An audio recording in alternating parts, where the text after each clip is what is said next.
What's going on, everybody? As you can see, new set. Yeah. Got some different things going on. But tonight, we're going to start doing pre-games for the teams that we share coverage in. Post-games. Sometimes we'll do pre-games. Just other different specials here. Just to mix it up, have a little bit of a different vibe. But tonight, we're at Capital One. The Wizards took on the Bulls. We pretty much watched a bunch of young players get an opportunity to show what they have for the prospective franchises and other teams that could be watching, just to put out some good tape essentially and make the most of opportunities, as Coach Brooks mentioned after the game. Some history was made tonight for Bradley Beal. He became the first player in franchise history with 2,000 points, 400 rebounds, 400 assists in a single season. Right.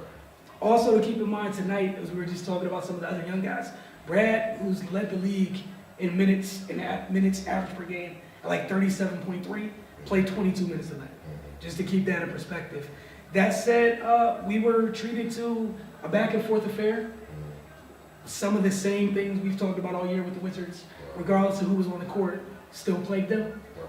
So just some of your thoughts on what you took away from tonight's game. Like I said, it was just two teams doing the lottery. Both teams are trying to see what they got with young guys, G League players, two-way players, rookies. You know, this was that type of game where, you know, you keep it, you know, a couple of the veterans, you know, in rhythm.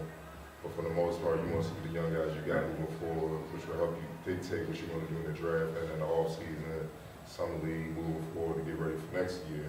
And what we saw was a bunch of hungry young players going at it. And, you know, obviously the Bulls pulled it out, Lemon hit clutch shots. Yeah. About a couple seconds left to, you know, close it out.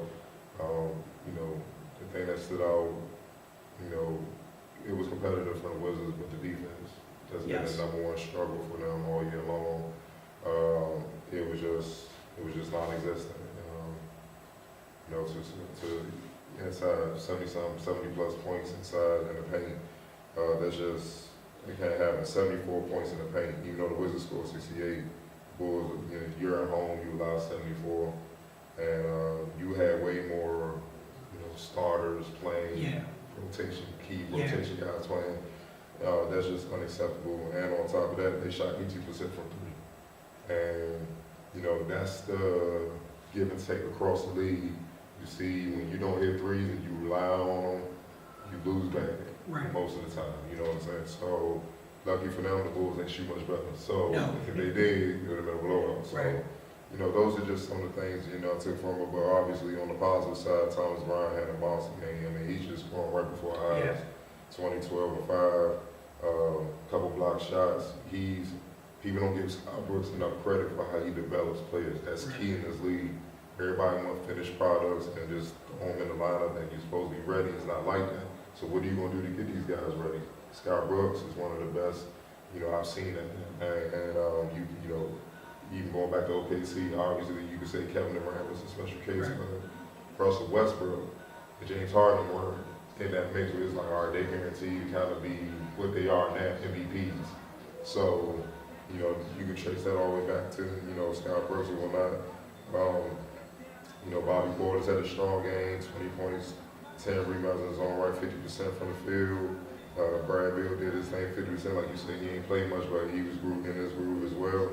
And Jordan McCray, you know, two-way player, energy from the go-go, 14 points, you know, 5 assists. You know, he played well, shot over 50% from the field, so, you know, some positives with that. Yeah, I think the biggest thing that jumped out tonight, and something we talked about even going back to draft night last year, was the priority continues to be that they're in need of a rim protector very bad. I do like Thomas a lot. I like Bobby. I think they'd be that much more effective with a rim protector. Where, you know, even with Thomas, we see him do, I don't want to say like literally stretchy things, but he's more of a type player where that's just not what he is right now. Like the blocks that he gets are kind of things where they come to him. It's not the patrol the paint type. You're thinking about him when you go down there, because exactly, like the Bulls that wasn't on their mind as Lemon, Shaquille Harrison. They were breaking down their man and going down there with no worries, because at worst, at least in their minds, you're going to the foul line after you convert, you know, through contact. So again, I was just impressed by some of the. I enjoyed watching the hunger. You can see the hunger from both teams, and like you said with Brooks with the development, that's the key part about it. That slow grind does pay off, especially for teams where you're going through this transition right now with Washington. That is imperative because you don't know what direction the next person, or even at this moment with Shep being here, how he looks at this. Yeah. Because even though you've been here, that was somebody else's show to a degree. So how you look at this could be different. And shout out to Chase and Randall, who I love. Yes. Because I first saw him, go-go games and Yeah. stuff like that on the go-go when they first started. Just a consummate professional, never Randall. I always say he's one of the most efficient scoring guards at his size I've ever seen. Mhm. Like, he don't need a lot of shots to put points on the board. He can shoot from all, he can score from all three levels, and he can shoot it. It's rare for players to be a scorer and a shooter, but Yeah. he's one of them.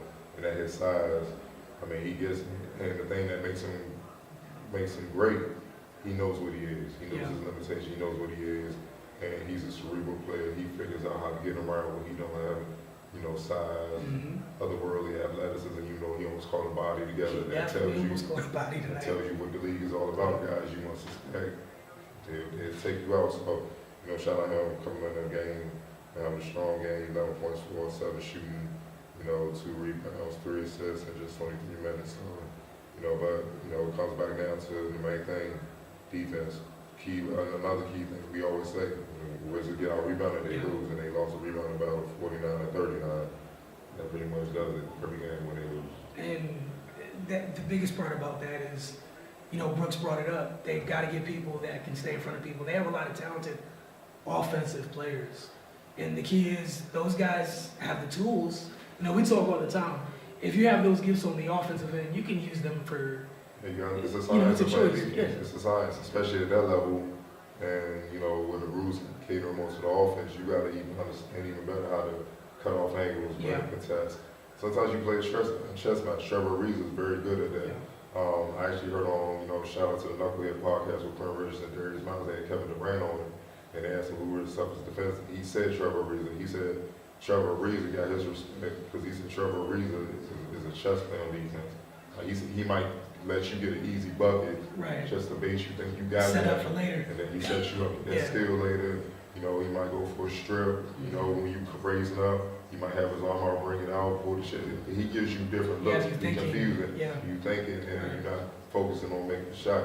That's what they gotta learn how to do. And on top of that, he's 6'9", long and athletic, so they gotta learn that. And obviously at the lower levels, no disrespect, they're not teaching that enough. Right. It was an era where you didn't even get on the floor unless you played defense. Now it's an era like you got just all offense.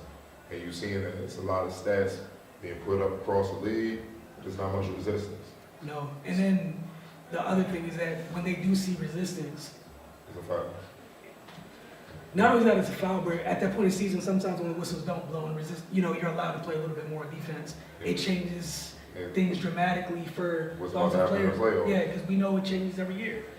Both in NBA and NFL, whistle gets swallowed a little bit, when you're actually allowed to play defense. So that's the biggest thing. We know Brooks teams, that's just one of the things he likes, is physical teams that get after it on both ends of the ball. And the scoring's not an issue here. No, And that's the no, thing, no. they just have to continue to find some more guys where their priority, or the players that get more joy out of stops on that end, where yes, they can score, but that's kind of a secondary thing from a mindset. And like you said, they scored 1 from 10, shot 18% from 3, shot 73% from the line. Yeah. See what I'm saying? It's never been an offense, and they pretty much average around 113. So it's just a mindset of saying I'm doing that. What they will learn is defense. When you have a reputation for playing defense, the rest will let you get away with more. Yes. Like the stuff Patrick Beverly may get away with, Draymond Green, other guards are not gonna get away with that. Again, because why? Because they know you have a reputation of consistently doing it. Yeah, so That's why it's so important. and let's not shy away from defense is hard work. Yeah. And a lot of guys don't want to play hard work, and I know it's a little different training methods. You hear different things where guys they're in shape to play offense, playing both ends and wear you out, wear your team down, and all that. But that's what is required to win.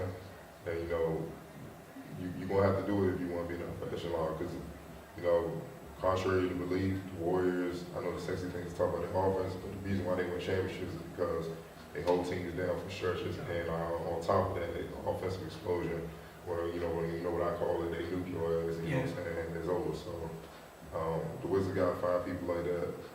Rim protection would be awesome. So. And that's good, like, and that's the thing I hope people get is like, with the type of athletes this team has on the perimeter, an elite rim protector changes so much of this. But again, that still doesn't,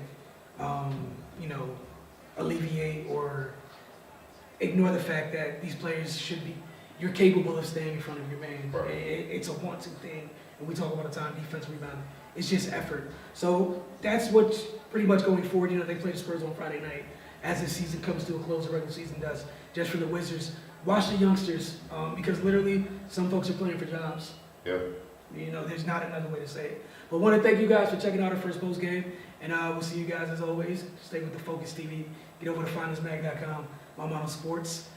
Appreciate you guys tuning in.